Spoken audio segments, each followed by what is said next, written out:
saya sebagai salah satu pemain game lah ke CEO-nya kan 3,4 juta kekecilan nih Pak gitu. Apakah legal? Pemain namanya Donkey dan Aura. Ini mencapai lebih dari 1 juta orang yang menonton secara live.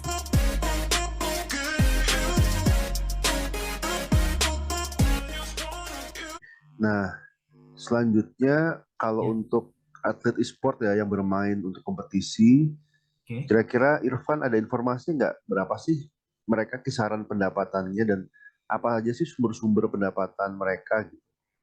Oke. Oke, kita ngomongin pendapatan nih, Pak ya. Oke, siap. Jadi kalau kita bicara mengenai pendapatan pemain, saya pribadi saya kurang tahu. Cuman saya bisa selama ini kan sering nonton segala macam podcast orang segala macam gitu ya. Saya tahu lah beberapa ininya gitu ya, pandangan-pandangan dari orang dan ada bocoran-bocoran lah.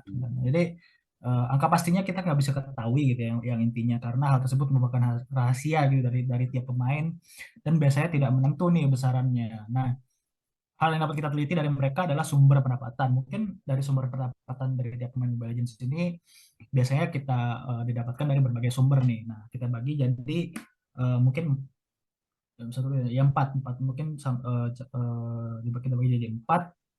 Nah, yang pertama ini ada gaji per bulan, yang kedua dari streaming, yang ketiga dari iklan dan merchandise, yang keempat ini ada menjadi penjoki akun orang lain. Nah, kita kita kesampaikan dulu nih penjoki nih ya. Ini kita kita bahas yang tiga awal dulu nih. Jadi gaji per bulan ini gaji pemainnya ini akan berbeda-beda di setiap tim yang mereka yang jadi naungan mereka gitu ya, tergantung dari seberapa besar tim tersebut dan bagaimana kebijakan perusahaan mereka juga. Nah, kalau teman-teman tahu, ini dulu ada pemain namanya Donkey dan Aura. Ini salah dua pemain legend ya, atau legenda di scene esports Mobile Legends di Indonesia. Nah, di podcastnya itu mereka membocorkan nih pendapatan mereka pada saat baru join ke tim EVOS Legends pada tahun 2017 awal. Nah, mereka itu ditawari gaji per bulan oleh CEO-nya sebesar 3 sampai 4 juta rupiah saat baru masuk ke tim. Nah, lalu meningkat seiring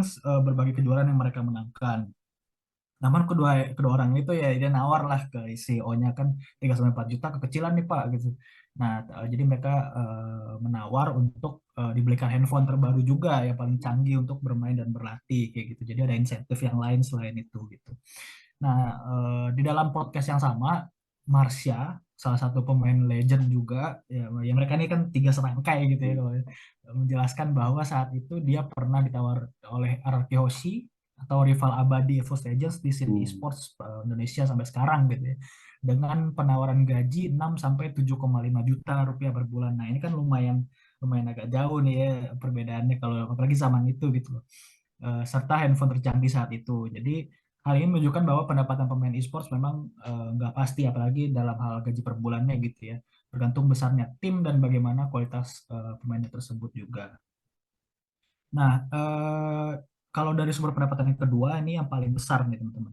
Nah, kalau teman-teman tahu pasti setiap pemain esports biasanya itu mereka melakukan streaming. Nah, jadi streaming ini pada tahun 2017 sampai 2021 ada platformnya yang sangat besar kalau teman-teman ingat di sini namanya Nimo TV.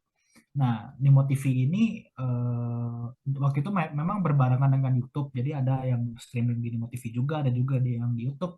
Namun pendapatan mereka ini memang yang paling banyak di Nimo TV gitu ya. Nah, pekerjaan mereka sebagai streamer di sela-sela latihan ini tuh apa ya, merupakan sumber pendapatan terbesar yang mereka cari sebenarnya dari menjadi pro player gitu ya. Nah, semakin besar dan terkenal nama dari seorang atlet esports, maka makin banyak pula penontonnya. Nah, salah satu streamer juga dan legend juga sih sebenarnya dari RRQ Hoshi yaitu Shin, waktu itu pada tahun-tahun di mana dia masih menjadi streamer aktif di Nimo TV, ini pernah mengatakan di salah satu media gitu ya bahwa penghasilan dia dari streaming dan donasi yang didapatkan dari penontonnya ini mencapai 700 sampai 800 juta rupiah dalam sebulan. Ini fantastis sekali gitu ya untuk seseorang yang bermain game gitu ya. Nah, Hmm. banyak sekali yang memang waktu itu banyak sekali yang melakukan donasi ke dia dan para streamer lain juga sih dengan angka yang fantastis di setiap donasinya kayak gitu. Nah, kalau yang ketiga ini ya seperti atlet atlet pada umumnya sih ya, ini iklan iklan dan merchandise gitu. Nah, kalau di sport-sport pada biasanya kan memang atlet-atlet juga banyak yang kayak sponsorin iklan sampo segala macam kalau teman-teman tahu ya. Nah, jadi bintang iklan dan endorsement ini menjadi sumber pendapatan juga bagi atlet-atlet e-sports kita. Nah, saya sendiri juga tadi banget baru melihat Albert ini Albert dari LK Hoshi kalau teman-teman tahu menjadi bintang iklan dari Susu Milo. Nah, saya kaget nih. Oke, berarti dia sekarang udah merambah ke iklan kayak gitu.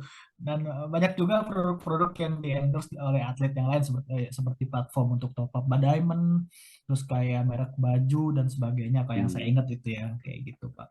Nah, nah ini kita bahas yang agak-agak ini nih, agak-agak sensitif nih. Iya Oke. benar agak sensitif nih Pak. Jadi menjadi Justru penjoki menarik. akun orang Hmm. lain. Iya Pak betul.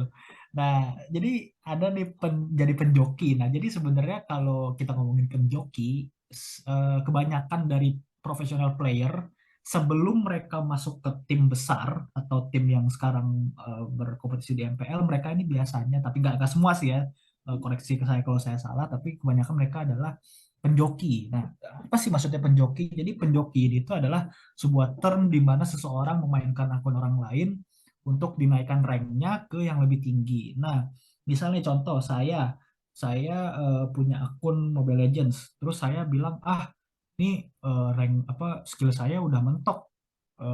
Kira-kira gimana ya cara saya buat naikin rank saya? Nah, saya pinjemin lah akun saya ke Pak Imam. Nah, Hmm. nanti Pak Imam yang skillnya memang sudah di atas rata-rata orang biasanya, nanti dia akan menaikkan rank saya ke ke rank yang lebih tinggi, jauh lebih tinggi dari yang saya bisa capai dengan skill saya. Nah, kayak Hmm. gitu itu sebenarnya joki itu di situ.